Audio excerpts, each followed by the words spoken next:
Então abram as suas Bíblias em Filipenses 4, a partir do versículo 10, e leiam junto comigo.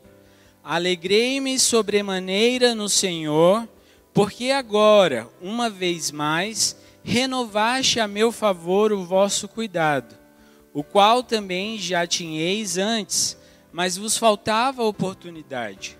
Digo isso não por causa da pobreza, porque aprendi a viver contente em toda e qualquer situação, tanto ser estar humilhado, como também ser honrado.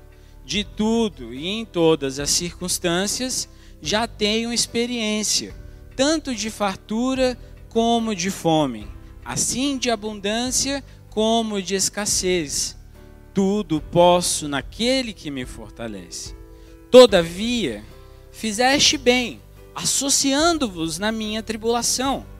E sabeis também vós, ó Filipenses, que no início do Evangelho, quando parti da Macedônia, nenhuma igreja se associou comigo no tocante a dar e receber, senão unicamente vós outros.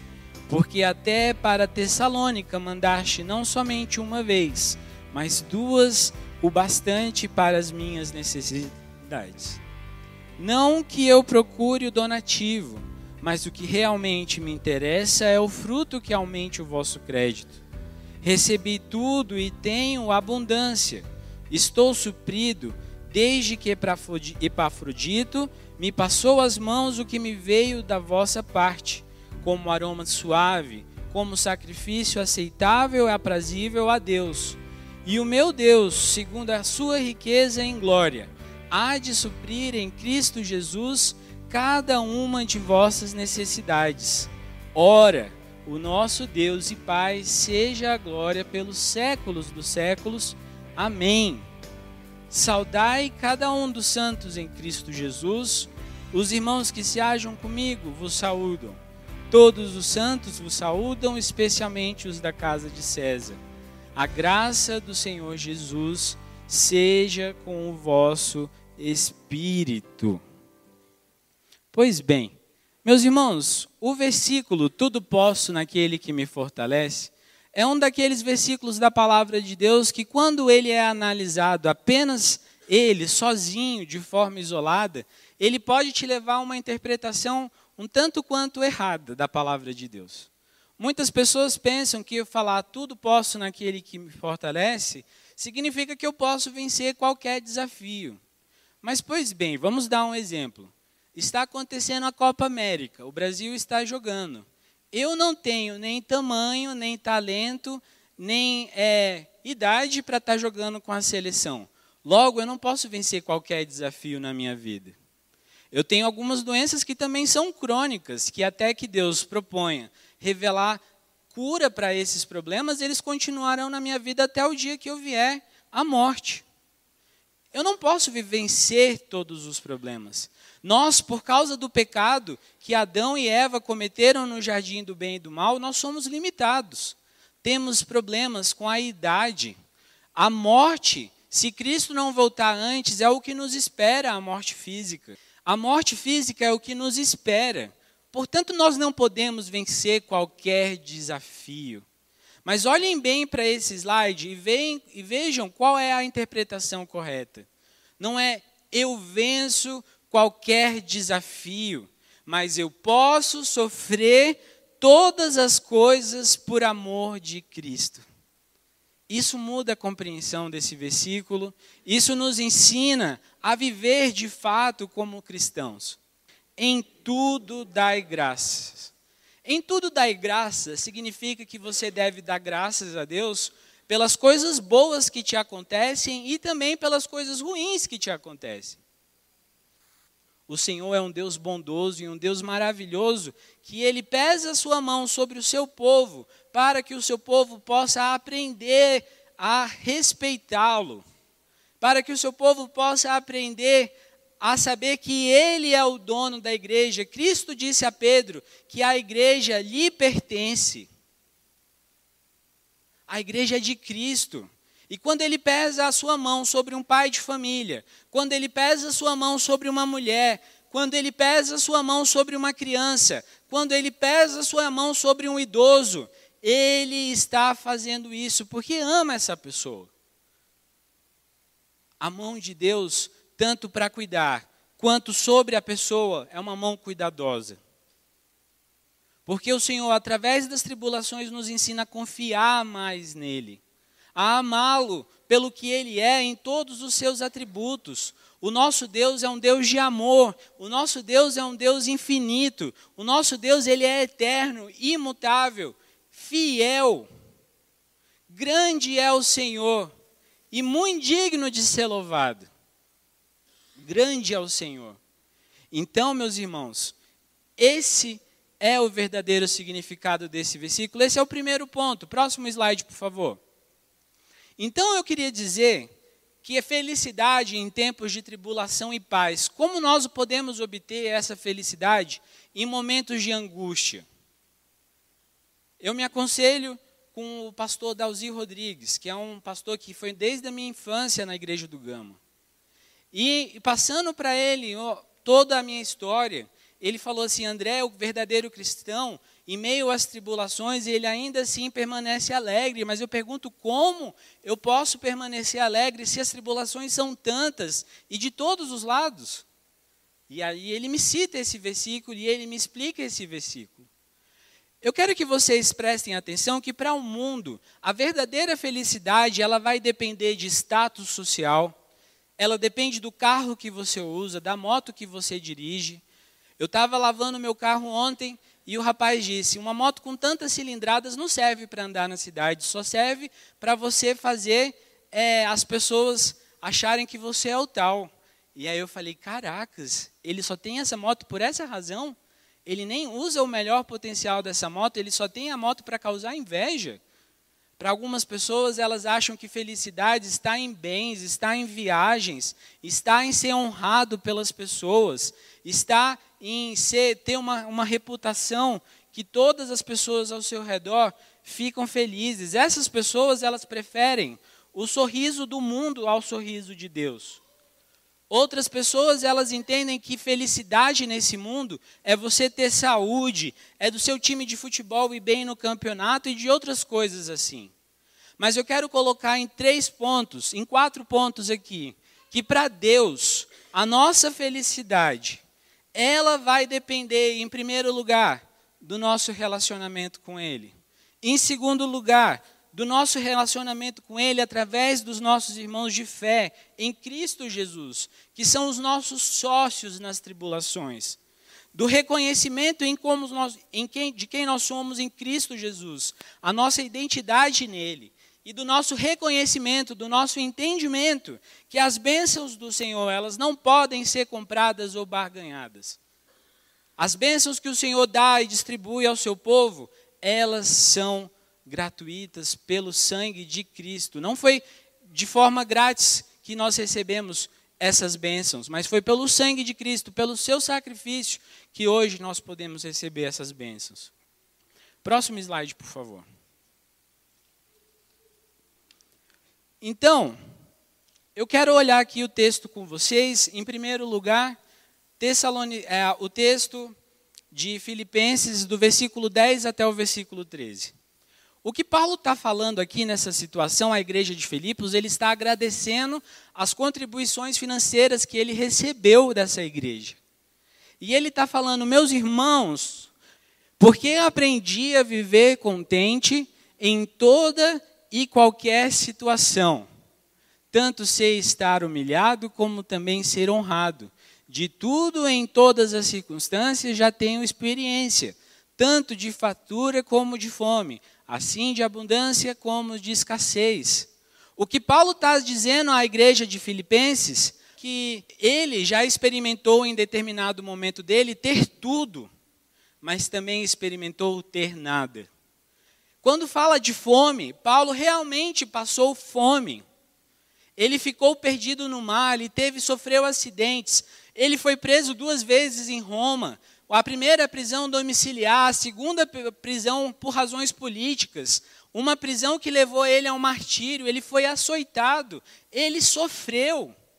Enquanto perseguidor dos cristãos, entre os judeus ele era conhecido como um homem honrado, mas a partir do momento que ele decide viver para Cristo, ele começa a sofrer.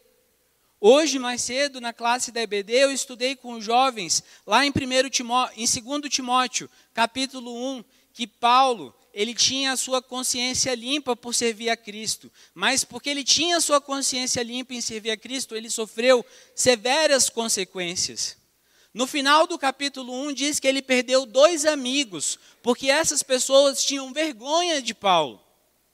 Mas ele tinha um amigo que, mesmo vendo ele algemado, não temia ser reconhecido como amigo de Paulo e continuou sendo amigo dele. Mas Paulo foi ridicularizado. Paulo sofreu as severas pressões da sua sociedade. Ele foi humilhado e ele foi honrado. Ele teve a sua despensa cheia de comida e ele teve ela vazia. E o que ele está dizendo isso é para chegar no versículo 13 e dizer: tudo eu posso naquele que me fortalece. Eu tenho contentamento no Senhor, eu tenho uma história de vida com Cristo, e eu sei que eu posso passar os bons momentos e os maus momentos em felicidade, porque Cristo é o meu Senhor. Ele que me leva a Canaã prometida, é Ele que cuida de mim. Cristo, Ele é o meu sustentador. Então há alegria no meu coração. Atentem ao início do versículo 10. Alegrei-me sobremaneira no Senhor. Paulo tinha alegria no Senhor. Paulo, ele era um homem que tinha alegria no Senhor nos bons momentos e nos momentos ruins. Nos versículos anteriores, ele também fala tudo o que é bom, tudo que é justo, tudo que é amável, tudo que é de boa fama. Seja isso que ocupe o vosso pensamento. E que Deus vai ser com vocês, o Deus de paz, o Deus que cuida, o Deus em quem eu tenho a minha alegria, Ele que me sustenta. É o Deus que me dá essa alegria, é Ele que faz eu poder passar por toda e qualquer situação. Meus irmãos, isso é maravilhoso. É maravilhoso. O Deus que nós servimos é um Deus maravilhoso. O que significa dizer, traduzindo Filipenses 4,13? Eu posso viver, passar todas as coisas boas, posso sofrer todas as coisas ruins e dolorosas por amor a Cristo. Eu sempre faço uma tradução do texto que eu vou fazer a exegese e vou falar com a igreja. Eu sempre faço uma própria tradução do texto. E esse texto ele diz isso, em miúdos. E eu falo, quando eu entendo por amor a Cristo, eu vejo que esse amor, ele é um verbo. Porque quem ama não fica apenas no campo das emoções, do sentimento barato e dos pensamentos, das ideias, das teorias acadêmicas. Quem ama, age, se desloca no tempo e no espaço em favor daquela pessoa que ama. A minha esposa, quando vê um dos meninos caídos ao chão, ela tem tanto amor por aqueles meninos que ela sai correndo por eles, ela larga o que estiver fazendo para acudi-los. Isso é amor. Um senhor, alguns dias eu vi na internet um senhor cantando para sua esposa que tinha Alzheimer, porque ele queria levar ela a dormir, e ele fazia isso todas as noites. Então ele ia até o hospital, porque ela estava internada lá, e ele cantava a música que ela mais gostava de ouvir, a mesma música todas as noites, sabendo que poucos momentos depois ela nem lembraria daquilo. Mas amor é ação. Amar era uma ação, meus irmãos. Se nós dizemos que amamos, nós precisamos ter isso em nossos pensamentos, mas entender que amar é um verbo. Deus amou o mundo de tal maneira que Ele fez o quê? Ele deu o seu Filho. Ele se move no tempo e no espaço para que haja a nossa salvação. Ele se move para que nós hoje possamos estar aqui e louvar o seu nome com todo o coração aberto. É uma ação. E eu quero registrar aos irmãos o que a igreja de Filipenses fez aqui, porque isso é maravilhoso. Se até o versículo 13 já é um texto fantástico, do versículo 14 em diante, o versículo 14 apenas, é um versículo incrível, que tem habitado no meu coração de maneira fantástica. como a igreja, como eu posso amar? Olhem só o versículo 14, o que Paulo diz à igreja de Filipenses. Todavia fizeste bem associando-vos à minha tribulação. Eu quero que os irmãos pensem no seguinte exemplo. Imaginem que eu vou chegar aqui em cada um dos irmãos e faço a seguinte pergunta. Meu irmão, o meu salário é de R$500. E eu contraí uma dívida de R$100.000. E eu preciso pagar essa dívida amanhã. Você gostaria de ser sócio nessa dívida? Você pode me ajudar a pagar essa dívida? Eu imagino que alguns irmãos aqui falariam assim, meu irmão, eu não tenho condições, eu não ganho, não tenho todo esse dinheiro. Ou alguém que por acaso tivesse, poderia falar assim, olha, o meu cachorro está com fome, eu vou lá em casa para poder dar comida para o meu cachorro, vou cuidar de outra coisa e vou ver. Mas é isso que o texto está dizendo. O texto está dizendo, Paulo está dizendo para a igreja de Filipenses que eles se tornaram sócios, não foi no momento bom de Paulo, não foi no lucro, quando Paulo estava sendo louvado e todas as pessoas queriam estar por perto de Paulo. A igreja de Filipenses se associou a Paulo quando ele tinha a menor quantidade possível, a menor qualidade possível de vida. Paulo estava preso, próximo da sua morte. E a igreja de Filipenses se associa a ele. Amar é se associar aos problemas de alguém. Você pode dizer que ama quando você está sócio da pessoa ao seu lado. Casamento é sociedade. Já parou para pensar nisso? Os problemas da minha esposa são os meus problemas. Os meus problemas são os problemas da minha esposa. A família da minha esposa se torna minha família. A minha família se torna a família da minha esposa. E nesses dias que eu estive longe da igreja em licença médica, eu conheci uma sócia nas tribulações que meus irmãos, como eu amo muito mais a minha esposa. Que mulher sensacional. Calada, quieta, no canto dela. Meio, às vezes nervosa, viu, Alaiane? Às vezes ela é meio nervosa. Mas ela é uma sócia nas tribulações. Eu encontrei aqui na igreja outros irmãos que foram sócios mesmo nas minhas tribulações. Eu vejo aqui, eu faço questão de mencionar os presbíteros e a igreja e o conselho que foi ao meu socorro, tão hora eu precisava de atendimento. Faço menção ao Flávio, aquele rapaz ali, ó, que está bem ali me olhando, porque aquele cara ali me socorreu e ficou comigo no hospital até o final, me tranquilizando, orando por mim. Faço menção a toda a igreja que estava orando também. Vocês são os meus sócios na tribulação e eu agradeço a sociedade, meus irmãos. Porque vocês não compartilharam comigo apenas os bons momentos, mas vocês compartilharam os momentos ruins também. Nós estamos passando por um momento muito delicado na nossa história. Talvez, nesses tantos anos que a igreja tem, o mais delicado, o mais frágil. E nós precisamos tornar sócios um do outro. E sabe como nós fazemos isso? E eu listei aqui algumas coisas. Primeiro, com os nossos recursos materiais. A sua oferta, o seu dízimo é importante à vida da igreja. A igreja precisa saudar os seus compromissos com missionários. Meus irmãos, nós sustentamos vários missionários. Se você olhar aí no boletim, você vai ver que o reverendo Deusames, lá no Amazonas, ele teve um filhinho. E esse filhinho ficou na UTI. E ele precisa de dinheiro para ser sustentado, porque ele tem que sair da região onde ele trabalha, ir para Manaus, e a vida em Manaus não é barata. Então, a sua contribuição, a sua oferta, o seu dízimo, a sua fidelidade, ajuda que a igreja ame outras pessoas. Você está se tornando sócio dos missionários.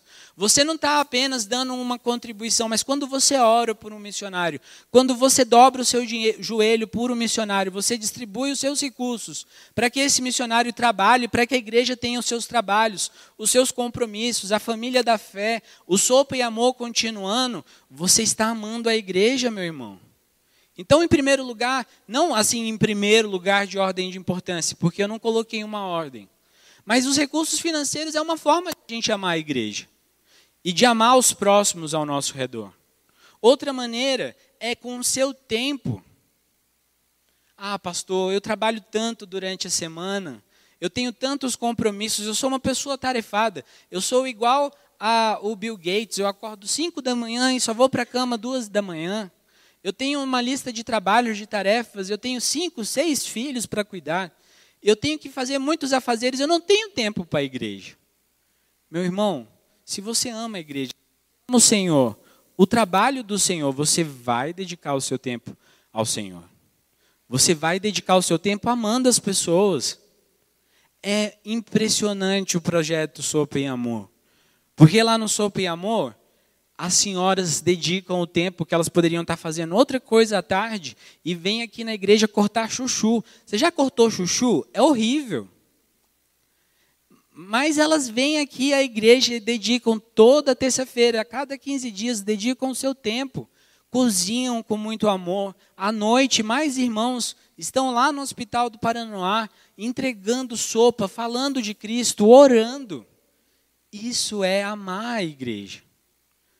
Outra forma de amar a igreja é com joelhos. Hoje o pastor Oswaldo falou sobre oração. A oração é o maior presente que Deus nos dá depois da salvação, porque você ter a oportunidade de falar com o próprio Deus, isso não é qualquer coisa. E na oração, o Senhor, Ele muda o nosso coração conforme a vontade dEle.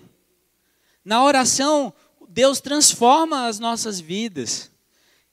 Será que você tem dedicado, meu irmão, mais do que 2 minutos de oração por dia? Se você tem feito isso, há necessidade de você repensar. As orações comunitárias, o presbítero Bruno é um homem que ama a oração. As orações, as reuniões de oração na nossa igreja às vezes estão vazias, terça-feira, quinta-feira, à noite, as orações nos grupos dos lares. Precisamos nos comunicar melhor. O boletim aí tem uma série de pedidos de saúde, de pessoas que estão passando com problemas de câncer, problemas de saúde, problemas no casamento. Vamos orar. Se você quer amar alguém, dobre os seus joelhos e clame ao Senhor. Chore diante do Senhor. Faça como Ana fez. 1 Samuel é um livro fantástico. Quando Ana ora diante do Senhor, ela entrega tudo dela, ela chora diante de Deus. Meus irmãos, vocês têm chorado diante de Deus, isso é amor, isso é uma ação. Vocês estão vendo que a igreja está passando esse momento, vocês têm se dedicado a orar por essa igreja, falar: Pai, pelo teu amor, Pai, transforma os corações, pelo teu Santo Espírito, endireita o que está errado, faça a tua vontade no nosso meio. O que o Senhor está nos dando, Pai, esse grande problema é uma oportunidade incrível dessa igreja crescer bem e saudável. Ore ao Senhor, dobre os joelhos. Também com coragem e moderação. Em 2 Timóteo, capítulo 1, versículo 7, falam 4 coisas que nós temos que ter. Nós não podemos ser covardes. Nós temos que ter audácia para falar a palavra de Deus conforme ela está escrita. Temos que ter coragem para poder viver a vida santa diante do Senhor. Mas fala que temos que fazer isso pelo poder do Senhor. Fala que temos que fazer isso com amor e moderação. Há batalhas que precisamos escolher e outras não.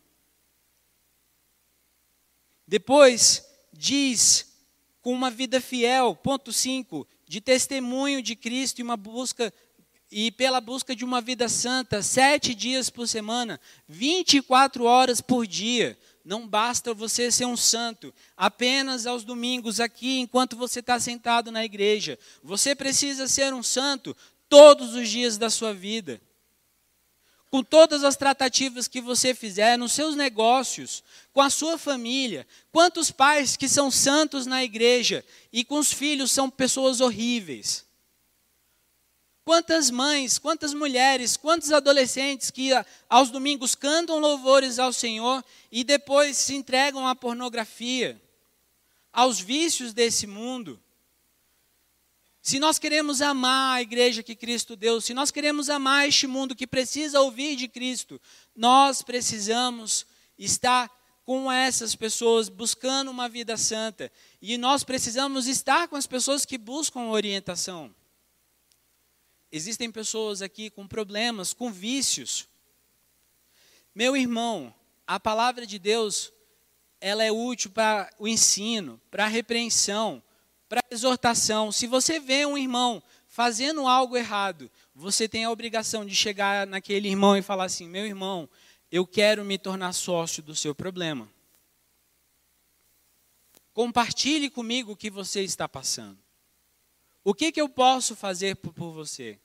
No caso da igreja de Filipenses, foi dinheiro. A igreja de Filipenses, que era uma igreja pequena comparada às outras, não apenas uma vez, mas deu 3 vezes a Paulo. E foi a única igreja que deu. Foi a única igreja que contribuiu, uma igreja que não tinha muito dinheiro, mas essa igreja que tinha pouco, dividiu do seu pouco. Então, se você também estiver passando por problemas no casamento, chegue para aquela pessoa que você sabe que está passando problema no casamento e fala assim: meu irmão, eu estou passando por problema, você também está passando por problema. Vamos nos associar? Eu converso com você, você conversa comigo, eu oro com você, você ora comigo. Será que a gente pode crescer juntos? A igreja não pode ser um lugar onde você vê pessoas ao domingo e depois não vê mais essas pessoas. Eu amo a Igreja Presbiteriana Nacional, mas tinha um problema sério dentro daquela igreja para mim. Eu passei quase 12 anos naquela igreja. E uma igreja com mais de 1.800 membros. E o que mais me afligia é que eu não conhecia todas as pessoas. Certa vez lá no meu condomínio, o meu carro ficou descarregado. E aí eu mandei uma mensagem de WhatsApp no grupo do condomínio perguntando se alguém tinha aqueles cabos para poder fazer chupeta no carro. Uma pessoa responde que sim, eu vou até a pessoa, ela me ajuda e eu falo assim: estou indo para a igreja. Ela pergunta: de qual igreja você é? Ah, eu sou da Igreja Presbiteriana Nacional. E a pessoa fala: eu também. E eu falo assim: eu seminarista, como eu não conheço você? Como pode eu não conhecer você? Aqui dentro da igreja tem pessoas que não se conhecem. E é uma igreja pequena. Precisamos nos associar à dor do irmão e falar: meu irmão, estou contigo e não abro, vou orar por você agora. Quando eu falo para alguém que eu vou orar, eu posso parar tudo que eu estou fazendo. Se eu estiver dirigindo, a gente para o carro e começa a pedir a orar. Eu falo para o Caleb, para o Josué, menos para o Isaac que ainda não ora. Mas o resto, está todo mundo orando. Porque a gente está junto, a gente é uma família. Nós somos uma família, temos problemas. Mentiras causam divisão dentro da igreja. Fofocas causam divisão dentro da igreja. Palavras ditas com ira causam divisão dentro da igreja. Nós precisamos nos tornar sócios, tendo a palavra de Deus como base e usando a palavra de Deus, nos tornar sócios das pessoas que são diferentes de nós. Eu tenho que amar, eu tenho uma dívida de amor com vocês. E meus irmãos, todas as pessoas que estão aqui, todas as pessoas que eu estou vendo, de lá atrás até aqui na frente, eu tenho um grande amor por vocês. Até os visitantes novos, tem esse pessoal aqui, né, gente? Tudo bem? Deus abençoe vocês, viu? Tem um pessoal ali atrás. Deus abençoe vocês aí também. Todos vocês eu tenho amor a vocês. Sabe por quê? Porque Cristo teve amor ao mundo. E Ele nos ordena que nós sejamos como Cristo. Se Cristo teve amor ao mundo e amor às pessoas ao falar a palavra, ao exortar, ao ensinar, ao admoestar, nós precisamos também amar. Nós precisamos amar aquelas pessoas que pensam diferente de nós. Precisamos amar os nossos inimigos. Precisamos amar as pessoas que não concordam com as nossas opiniões. Nós somos uma igreja. Diferentes nós somos. Tem 21 pessoas aí, porque o Adi faltou na foto, viu, Sandra? Ele estava tirando. Não era o Jânio que estava fazendo a foto? Eu não sei. Mas enfim, 22 pessoas. Meus irmãos, nós fomos para um congresso. Foi maravilhoso ouvir a palavra de Deus através do Joe Bick, através do Felipe Niel, que é um pastor batista. Ouvimos a palavra de Deus através do Augusto Nicodemos. Foi tremendo. Foi assim, de ficar de pé ouvindo o pessoal do Sola, o Projeto Sola cantando, foi demais. Mas sabe o que foi mais maravilhoso que tudo isso? Esse ônibus. Foi a coisa mais espetacular da viagem. Sabe por quê? 30 pessoas, Sandra? 27 pessoas. 27 pessoas de 3 denominações diferentes. Uma igreja neopentecostal. Assembleia de Deus. As igrejas presbiterianas. Dentro dessas 3 denominações, de 6 a 7 igrejas diferentes. De todo o espectro que você pode considerar dentro da teologia, você tinha gente dentro desse ônibus. E sabe o que é Deus manter harmonia, paz, amor, comunhão verdadeira, risos e conversa durante 14 horas de viagem na ida e 14 horas de viagem na volta? Glória a Deus. Glória a Deus. É o Senhor que mantém, gente. É o Senhor que sustenta. Eu não podia dar condições de fazer essa viagem acontecer. Eu fiquei sem condições para poder executar essa viagem, executar essa viagem. Mas Deus levanta pessoas fortes para fazer isso. Levantou o presbítero Deusdélio, levantou o Adi, a Sandra, a Isabel, 4 conselheiros fortes. Levantou o Jonatas, a Jade, que também são conselheiros. Levantou a nossa presidenta, a Isabela. Gente, a Isabela foi um monstro de forte. Depois, quando vocês falarem com ela, dá um abraço nela por mim, porque aquela garota foi forte. Deus levantou pessoas, sustentou essas pessoas através dos problemas, e o meu coração é grato demais ao Senhor. Porque é através das lutas, através desse momento tempestuoso que a igreja vive, o Senhor sustentou um grupo tão heterogêneo. E Ele falou para a gente que aquilo ali seria o céu. No céu nós vamos encontrar pessoas que não são iguais a nós. Mas nós vamos encontrar pessoas que têm uma coisa em comum: Jesus Cristo. Somos diferentes, pensamos diferentes, temos cosmovisões bíblicas diferentes, mas temos um Deus que nos une. Então não é porque eu não penso como você que eu não posso me unir à sua dor. Eu devo me unir à sua dor. Meus irmãos, eu não sei quanto é o tempo que Deus tem me reservado dentro dessa igreja, mas enquanto eu estiver aqui nesta igreja, eu quero ser o seu sócio nas tribulações que você está vivendo. Venha até o meu gabinete, venha tomar um café comigo. Se você tem algum problema a discutir em relação à minha abordagem, venha conversar e chorar comigo. Eu quero chorar com você, eu quero ler a palavra de Deus contigo, eu quero ter a oportunidade de crescer em amor contigo, meu irmão. Isso é amar. Eu amo os meus filhos, eles não são iguais, vocês conhecem. O Josué estava saltando aqui hoje pelo culto, criando aquela situação de vergonha. O outro é mais calmo, o outro é loiro, tem 3 filhos diferentes. Mas eu amo os 3. Cada um na sua individualidade. Eu na minha particularidade. Precisamos amar quem não pensa como nós. E em último lugar, precisamos amar o que Deus dá na quantidade que Ele der, mesmo que isso seja pouco. Se o que você tem é pouco a distribuir, dê o que você tem. Faça como Marta, que deu o que tinha.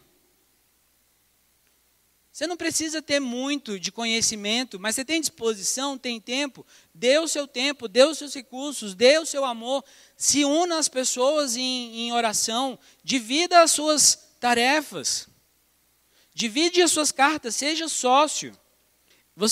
Eu imagino que vocês gostam de assistir filme, eu gosto muito. Esse primeiro slide aí, eu não sei se dá para ver muito bem, mas é o Tom Hanks, naquele filme O Náufrago. E em um determinado momento no final do filme, ele fala assim: eu tenho água no meu copo, eu tenho gelo no meu copo. Porque ele está dando valor a algo que ele não tinha gelo no copo dele. E ele fala assim: eu tenho gelo no meu copo, que bênção. Ele aprende a valorizar as pequenas coisas. Uma das coisas que nós ouvimos do Joe Bick, aquele senhor ali, de gravata, ele contando a história, o testemunho, de quando o seu pai teve um ataque de coração, o segundo ataque de coração, e ele chega ao hospital e ele pergunta por que o pai dele está chorando. Pai, por que o senhor está chorando? E o pai dele responde, uma enfermeira acabou de passar aqui e ela passou gelo nos meus lábios. E eu me lembrei da história de Lázaro e do homem rico, que quando o homem rico estava lá no inferno, ele queria molhar a ponta do dedo para poder ter um mínimo de refrescor e não conseguiu, e o Senhor me colocou esse gelo nos lábios. Ele estava sendo grato pelo pouco que ele estava recebendo. Ele estava sendo grato ao Senhor pelo que ele estava fazendo. Meus irmãos, o Senhor tem dado tantas coisas para nós. Nós somos tão ricos. Não falo de dinheiro, nós somos tão ricos em bênçãos ao nosso redor. Se você olhar para o seu filho, você vai ver que isso é uma bênção. Se você olhar para baixo e ver a palavra de Deus, você vai ver que isso é uma bênção. Porque na China, muitos lugares a palavra de Deus não pode entrar lá.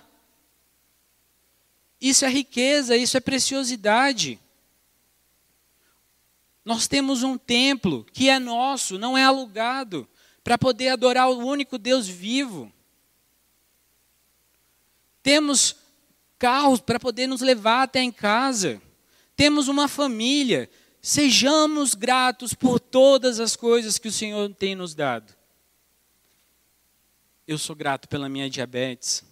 Sou grato por esse ataque de ansiedade que eu tive, que me fez entender de outra maneira as pessoas que estavam ao meu redor. Sou grato à igreja, pelo tudo que a igreja tem passado. Sou grato a Deus pela minha família, pelos meus dias. Sou grato pelas coisas boas e as ruins. O Manuel disse que hoje é o dia da mudança para o segundo semestre. E é o momento que a gente tem que refletir, porque se não deu certo no primeiro semestre, o segundo tem que ser diferente. Eu chamo os irmãos, eu rogo os irmãos, sejamos gratos ao Senhor. Tenhamos alegria no Senhor em meio às tribulações, felicidade em meio aos problemas. O Senhor lhe dá muito mais do que um copo de gelo para você. Ele te dá em abundância. Seja grato ao Senhor. Seja feliz nele. Tenha alegria, porque o Senhor está fazendo a sua vontade aqui nessa igreja, nesse momento. Nada escapa à vontade do Senhor. Nada escapa à soberania, à mão poderosa do nosso Deus. O nosso Deus é fiel e Ele está levando essa igreja à eternidade, à Canaã prometida. Não tenham dúvidas disso. Que o Senhor possa abençoar a sua vida. Que Ele seja fiel sobre você, meu irmão, até a sua volta e por toda a eternidade. Eu preguei esse texto domingo passado na JB, e essa semana eu fui abordado por uma pessoa lá no Bela Via, que fica lá um supermercado, lá no Jardim Botânico, e uma pessoa que ouviu e falou: pastor, a sua palavra tocou no meu coração, porque eu estou com câncer, e estou com uma bolsa de colostomia fazendo um tratamento, e durante a minha dor eu fui grato ao Senhor, e eu cresci mais em dependência dEle, e eu dou graças a Deus por tudo que Ele me dá. E eu fiquei imaginando: meu irmão, você está dando graças a Deus por um câncer? Que bom, meu irmão. Fico feliz com você, que Deus te abençoe. Cola comigo, eu estou junto contigo. Se precisar de oração, conta com a minha oração. Quero me associar a você também. E você vê que Deus é um Deus maravilhoso. Sabe por quê? Porque se você tem uma doença e é livrado dessa doença, Deus é louvado. Se você morre em decorrência dessa doença, Deus é louvado. Porque em tudo Ele é louvado. Em tudo Ele é louvado. Se eu continuo vivo, graças a Deus, estou vivo. Se eu morri, graças a Deus, estou indo para o céu, para os braços do meu Pai. Quando eu estava no carro com o Flávio, caminhando para o hospital com o João também, que estava no carro, eu quis ligar para a minha família para dizer que eu estava passando mal, Mas no meu coração, eu fiquei surpreso com a minha reação, porque eu falei assim, eu estou tranquilo, se eu for agora, beleza. Porque eu estou indo para os braços do Pai. Eu queria ficar aqui. Eu queria cuidar da minha esposa, que é bela, que pode arranjar um cara mais bonitão, vai querer ficar arrozando a minha esposa, eu não quero. Eu quero cuidar dos meus filhos, eu quero fazer o casamento deles. Mas se eu tiver que morrer agora, ótimo. Porque eu vou encontrar com o meu Salvador. E eu falei assim, André, você está pensando assim? Estou pensando assim, André. E eu fiquei maravilhado, porque eu nunca tinha sentido uma paz tão grande. E foi um dos piores momentos que eu já vivi. Mas a paz que habita o coração do crente em meio às tribulações, meus irmãos, isso confirma que você é uma pessoa diferenciada. Que vocês possam sentir essa paz. Que vocês possam sentir esse gozo em meio às tribulações. Quando seu time estiver perdendo de 7-1, o Brasil vai jogar contra a Argentina essa semana, lá no Mineirão. Se estiver perdendo, meus irmãos, sinta alegria, Deus está no controle. Amém? Vamos orar? Querido Deus, Deus de amor e de rica bondade. Pai, o Senhor é santo, só o Senhor é santo. O Teu Espírito Santo, Pai, ilumina as nossas vidas e nos dá força para viver nesse mundo cruel. Querido Deus, eu anseio a eternidade. Esse mundo é muito contaminado pelo pecado, é um mundo muito cansativo, é um mundo cheio de problemas, de inveja, de dor, de mágoa, de ira, de mentiras. E eu peço, Pai, que o Senhor conduza a Tua igreja, Pai. Como o Senhor tem sempre mantido as Tuas promessas, Pai, eu sei que o Senhor vai fazer essa promessa. Eu sei que o Senhor vai levar a Tua igreja, Pai, até a eternidade. Mas acalma os nossos corações, Deus. Traz felicidade em meio às angústias. Traz felicidade nos momentos de paz. É muito fácil ser feliz quando tudo vai bem, mas eu quero ser alegre e feliz quando tudo vai mal. Que o Senhor, Pai, me dê a consciência limpa que Paulo teve diante do Senhor. Que o Senhor dê à sua igreja, Pai, a consciência limpa. Que dê um coração puro, inabalável, ousado, firme, sem vergonha de defender a palavra do Senhor. Que possamos ser fiéis a Ti, Pai, porque o Senhor é um Deus fiel. Perdoa os nossos pecados, Pai. Abençoa o Teu povo. Em nome de Cristo Jesus que eu oro e agradeço. Amém.